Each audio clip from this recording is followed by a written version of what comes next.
ready to go!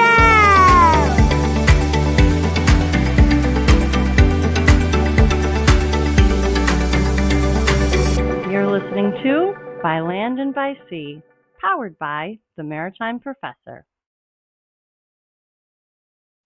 Look, we talk about this every week. Washington, D.C. wants a maritime revival. We are all on board. So why then? Why the...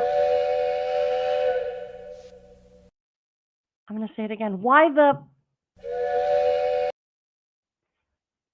Is the Coast Guard still not funded? I'm telling you, why? I'm asking. This is insanity. Hi, welcome back to By Land and by Sea, an attorney breaking down the week in supply chain presented by the Maritime Professor. Me. I'm Lauren Beagen, founder of the Maritime Professor, former FMC International Affairs attorney, and founder of Squall Strategies. By Land and by Sea is your go-to resource for navigating the regulatory side of global ocean shipping. And me, I'm your favorite maritime attorney, aren't I? As always, this podcast is for educational purposes only and should not be considered legal advice. There's no attorney-client privilege created by this video or this podcast. If you need an attorney, contact an attorney. So let's get into it because, as you know, ocean shipping moves the world. All right, segment one. Did you know that we're still in a partial shutdown? We are still in a partial government shutdown. Media might not be covering it as much. The TSA lines have mostly returned to normal, I'm hearing, or I'm really not hearing because nobody's talking about it anymore. But you know who's definitely not unaware that we're in a shutdown? The United States Coast Guard. And I don't think I have to tell anybody here, but I need to just yell it from the rooftops. They are still caught in the mix of all of this. I've mentioned it kind of casually a few times, but look, today I want to yell it from the treetops because literally Look, something came out today, which is why I'm talking about it, but it was kind of just another reminder that while most of the public conversation around this partial shutdown has centered on ICE and broader homeland security politics, there's a major consequence sitting right in front of us that is not nearly getting enough attention. And I apologize, I'm trying not to yell at my maritime friends in the crowd here because we all know this, don't we? But you know what? I think we all need to get loud on this. The Coast Guard is still caught in this mix. All right, here's what started all this for me. Got me all riled up on this. The National Maritime Center today released Update 3 on the lapse in appropriation and government shutdown. The third update. They've been making these updates since February. This is wild. The National Maritime Center says it and all of the regional exam centers remain closed, that walk-in service is suspended, and that examinations and other regional exam centers, REC appointments, are canceled. It also says the application portal remains active. Did you hear that? They have an application portal now. There are some really exciting things that could be happening at the National Maritime Center. They have an application portal now, and it's open, but processing will resume once appropriations are restored, and that is not yet.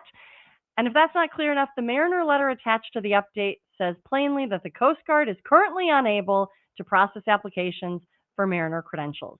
This is a giant problem. Okay, for anybody who's not living in this space every day, right? Maybe you knew that Coast Guard was being caught in the mix. Maybe you didn't. And I hope I'm helping to illuminate this. If you didn't, I hope that now you know, and maybe you can go say something. If there's anybody from Congress listening, you got to start talking about this. All right, so the National Maritime Center, it is part of the Coast Guard. It handles merchant mariner credentials. We want to get going on a maritime workforce, and yet we have curtailed the ability to get new mariners credentials or even renew existing ones, complete testing, or just generally keep moving through a licensing system that supports this U.S. maritime workforce. That's the National Maritime Center. That is the third update that I'm referring here, where they said, we're not open. We don't have funds to be open. Look, the Coast Guard is doing their best. They are doing their best. They are trying to mitigate the damage. They are trying to maneuver priorities where they can. Today's update is extending certain national endorsements and medical certificates that are expiring between January 1st and May 31st, 2026 through August, the end of August actually. It's also pausing certain testing clocks and extending other letters and approvals. They're basically making it so that you can't just get caught in the lurch in the middle of all this if you're due for a renewal, which is nice. But look, this is triage. It's not normal function. They are doing the best with what they can, but this is a temporary attempt to reduce the fallout from the fact that we don't have funding on the Coast Guard. The problem is not fixed here. There were some messages about different DHS departments getting funded. Look, Coast Guard remains partially government shut down because they do not have funds. Think what you want about everything else DHS, but I can almost guarantee you none of this was meant to hit Coast Guard. And if it was, then maybe we need to have that conversation. Maybe we need to talk about that. Do you not want to support Coast Guard? Because if you don't, just come out with it. Fix this. And I'm so sorry. I'm so riled up about this. Look, it's not just my frustration either. There was a March 25th letter that went to the Admiral. The American Maritime Congress was on there. They had a broad coalition. It was a whole bunch of people on here. Maritime unions, ship owners, trade association, ports, towing companies, offshore services. They all warned that this DHS funding lapse is causing immediate, serious, and compounding harm to maritime safety, commerce, and national security. They specifically urged the Coast Guard to designate vessel traffic services, merchant mariner credentialing, and vessel documentation functions as essential and restore full staffing without delay. Now, I feel for the Coast Guard here. They still don't have money, right? They still don't have the funding. And so what this group is asking for is, can we help make Can we prioritize? Can we help make prioritization lists for you? They're saying, look, of the utmost importance to these interests is vessel traffic services, merchant mariner credentialing, and vessel documentation functions. Just at least move them into the essential category so that perhaps they can capture some funding, so that perhaps if there is some funding for essential services, which I think that there is some talk there, at least they're not, those pieces aren't getting put to the side. And I want to be very careful. I'm kind of pausing here because in no way is this Coast Guard's fault. This is not Coast Guard's fault.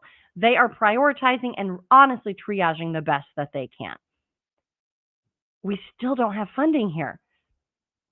The letter is worth talking about for a minute because it puts the issue in very plain language here.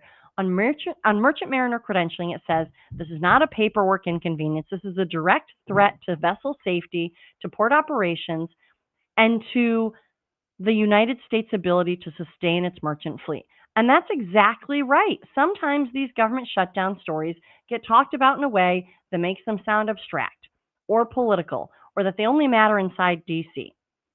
And this doesn't only matter inside DC. And again, I'm going to keep apologizing for the intensity here, but not having funding for Coast Guard is a everybody problem.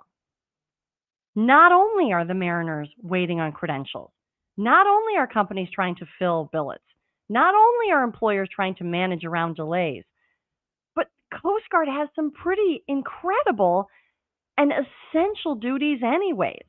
And this is a system that already has workforce pressure, the maritime merchant marine world, and now is being asked to absorb even more instability. This same letter also makes another point that I think is important. It reminds everybody that the merchant marine is recognized as an auxiliary of the U.S. Navy, essential to national defense. And the letter warns that allowing the credentialing infrastructure to lapse undermines the very workforce readiness that national defense planning depends on. It says the merchant marine, I'm going to read right from the letter. The merchant marine is explicitly recognized in the Merchant Marine Act of 1936 as an auxiliary of the U.S. Navy essential to national defense. The men and women of this fleet moved the equipment, fuel, and supplies that sustained American forces in every conflict of the 20th century. And they stand ready to do so again. Allowing their credentialing infrastructure to lapse is to undermine the very workforce readiness that national defense planning depends on. Now, I want to stop there just for a minute because this is so true. The Merchant Marine do support the Navy. There are some geopolitical Navy maneuvers happening out there. And what I've also heard is that merchant mariners are not getting hazard pay despite their support in the same regions, perhaps even next door to the vessel that is active duty, that is getting hazard pay. A smaller thing, but there's a lot of things that the merchant marines are not quite getting credit for. A sidestep, and I only shortly sidestep because I think that that needs to be squared up. But I want to get back to this Coast Guard thing. This shutdown is harming core maritime functions, and it doesn't just stop at credentialing. I just wanted to highlight the same industry letter also pushes for vessel traffic services to be treated as essential and compares disruptions to the VTS, the vessel traffic services, with furloughing air traffic controllers, which is what we were all talking about when we couldn't get on our planes in time, or when we were concerned about the planes coming in and maneuvering around. While the maritime side doesn't necessarily have as much commercial consumer side where you're not actually on that vessel, we still have cruise ships and they still go through vessel traffic services. This isn't some isolated internal DHS, Department of Homeland Security inconvenience. Maritime operations are falling victim to this in real ways. Civilians and military have both been left unpaid for months during this shutdown. And there's some reporting that furloughed Coast Guard staff and civilians were being called back to work even while the larger funding mess is remaining unresolved. The Coast Guard never should have been put in this position. The Coast Guard has been left unpaid for months. Look, there's been some talk of back pay. There's some promise of back pay, but the furloughed staff being called back in, and just anybody being called back in, is being asked to do so without the promise of the future pay. Can you imagine not getting a paycheck for 2 months? And perhaps even longer than that, because it's not like this is getting solved this week. It still hasn't been cleanly fixed. And this is not how you treat one of the most essential maritime services in the country. We ask Coast Guard to do quite a lot. Marine safety, port security, search and rescue, ICE operations, drug interdiction, incident response, credentialing, inspections, readiness. I can keep going. And then when it comes to actually funding the service and supporting the people behind it, somehow it gets forgotten. Look, this isn't something that we can just conveniently forget. This is something that is so critically important. And this doesn't just stay inside one office. Delayed processing becomes a backlog. Backlog rolls forward. Mariners feel it. Employers feel it. We will have to dig out of this delay. The maritime system will feel it. The National Maritime Center itself acknowledged in the update today that the shutdown will affect industry customers and stakeholders. And the American Maritime Congress letter warns that each day of delay deepens the credentialing backlog, freezes lawful vessel transaction, and erodes confidence in the Coast Guard as a partner of safety. And I really think that we can still trust the Coast Guard to be a partner in safety. We just have to act like we do. And that's funding, guys. That's funding. Also, I'm going to be very careful here, but where are the voices, right? We have this letter. How is it that I had to go look up. No way they didn't get funded, right? No way they're still not funded. I had this, I think they're not funded, but let me go check. Moment, where are the voices here advocating on behalf of the sea services? We're getting ready to prepare for the Navy League Sea Air Space Expo next week. Where is the shouting from the rooftops that Coast Guard needs to have its funding restored? The funding lapse isn't Coast Guard's fight entirely, but they're caught in it. This sort of thing is supposed to be squarely within at least Navy League, probably others.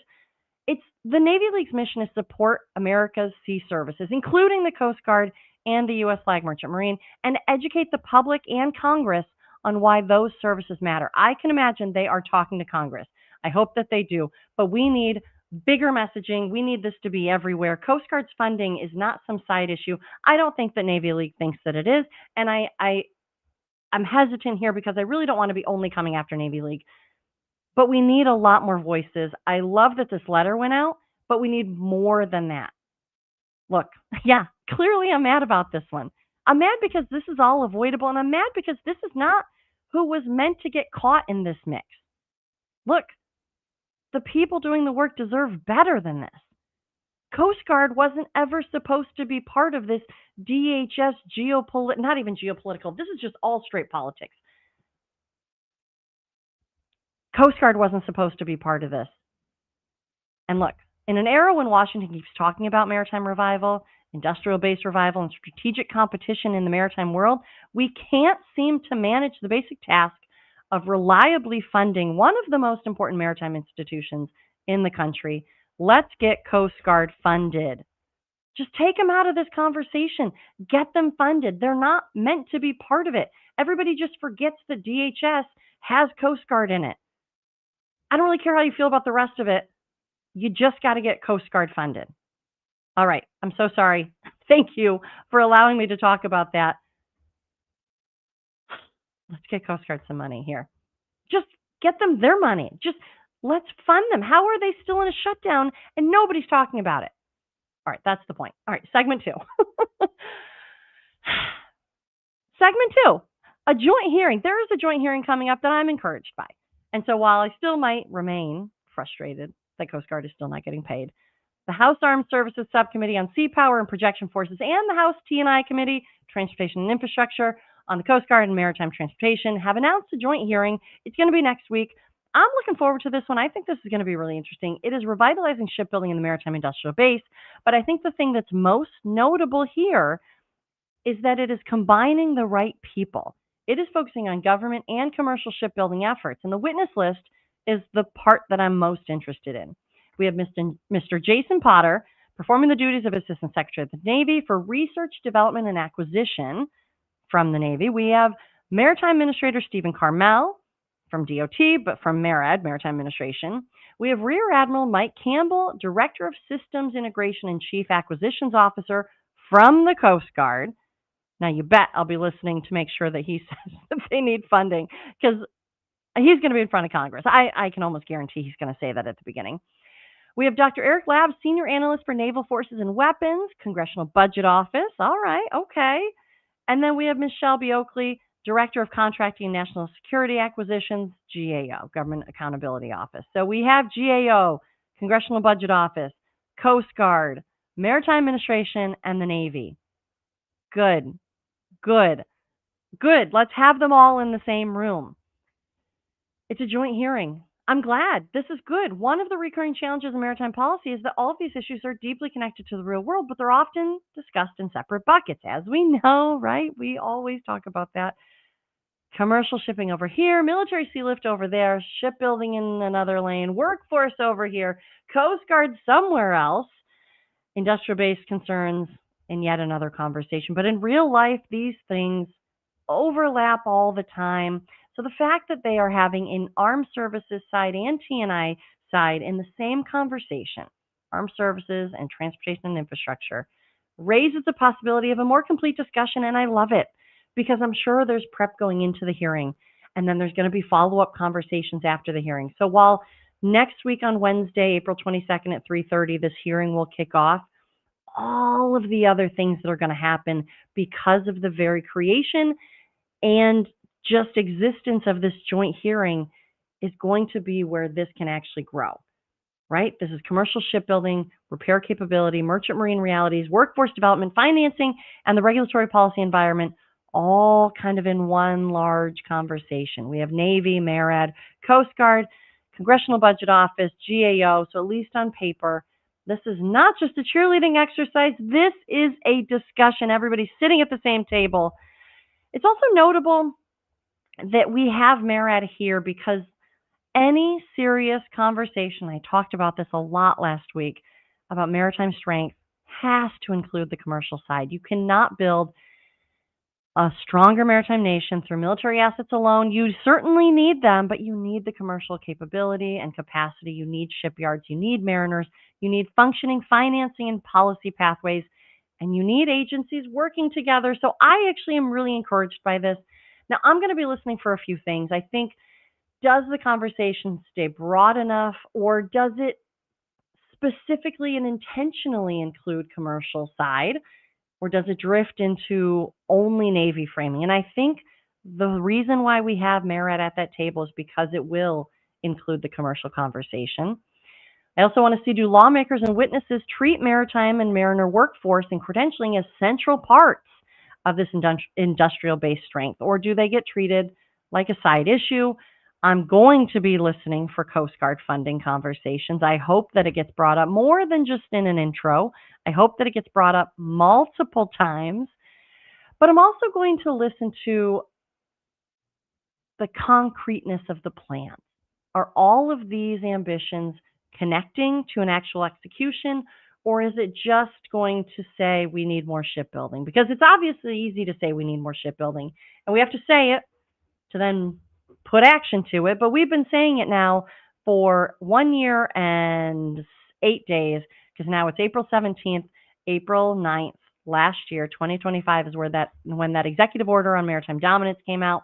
Here we are, over a year later. We're still talking about a lot of the same things. We are making progress. Our shipbuild order book came out a few weeks ago. That's great. Maritime Action Plan came out. That's great.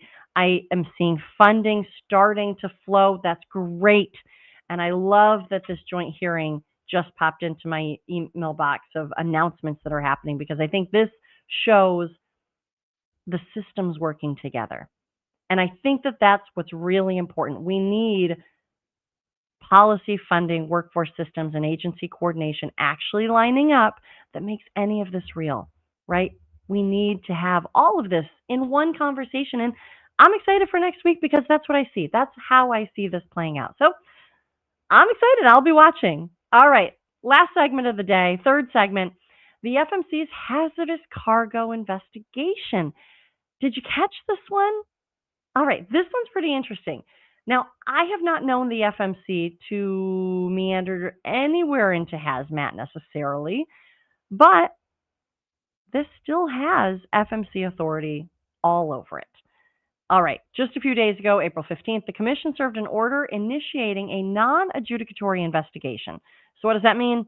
They're just looking into something that's been brought to their attention. They are putting it under the Bureau of Enforcement, Investigation, and Compliance, BEIC. It used to be the Bureau of Enforcement, and then remember there was a reshifting, so it's Bureau of Enforcement, Investigations, and Compliance, BEIC. And what they're doing is they're looking into export of hazardous cargo, including but not limited to radioactive cargo, which, so when I first saw that, it made me think perhaps there's something else going on. But what it says is the order is investigating whether vessel operating common carrier practices relating to hazardous cargo, hazmat material, discriminate against United States exporters and service providers, including commission, license, and VOCCs. Now, look, like I said, when I first saw hazmat, and especially radioactive cargo material being called out, there's a lot going on in the world right now. My mind went to safety and security, and I thought, is the FMC worried about perhaps dirty cargo coming in or concerning goods coming into the ports? And I thought, okay, well, maybe they're going back to their Foreign Shipping Practices Act. Maybe they're trying to figure out, how goods are being brought in, and maybe they're not being properly named. But that's not what this is. This is a market access issue. The more I sat with the order and compared it and kind of thought about the FMC's authority, the clearer that it became. And the more I read into this investigation, this order of investigation, the Commission's not framing this as a cargo screening case or as a national security enforcement matter. This is a question of whether carrier practices may be discriminating against U.S. exporters and service providers, including these licensed NVOCCs. Now, what must be happening here is there must be some exporters in this material raising the issue. And it must be enough, because what they said here is after a review of evidence relevant to the inquiry or issue, BEIC may determine whether to recommend an enforcement action. So they're going to be going through their exercise here. But they are looking into this. and I apologize. I'm going off script a little bit here. I wanted to go into, yeah, they're basically looking into all of this. They want to focus on whether vessel operator practices relating to hazardous cargo discriminate against United States exporters and service providers. And so it's that discriminatory behavior that they are really looking at here.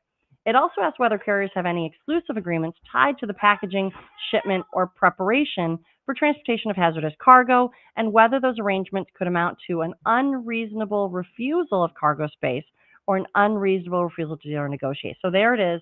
We are starting to see this unreasonable refusal to deal or negotiate or unreasonable refusal of cargo space be massaged a bit, right? Be exercised a bit. That's all Shipping Act language. That is squarely FMC authority. Discriminatory activity, discriminating against exports, right? That's what we kind of talked about last week with the new ruling, and this unreasonable refusal to deal and negotiate.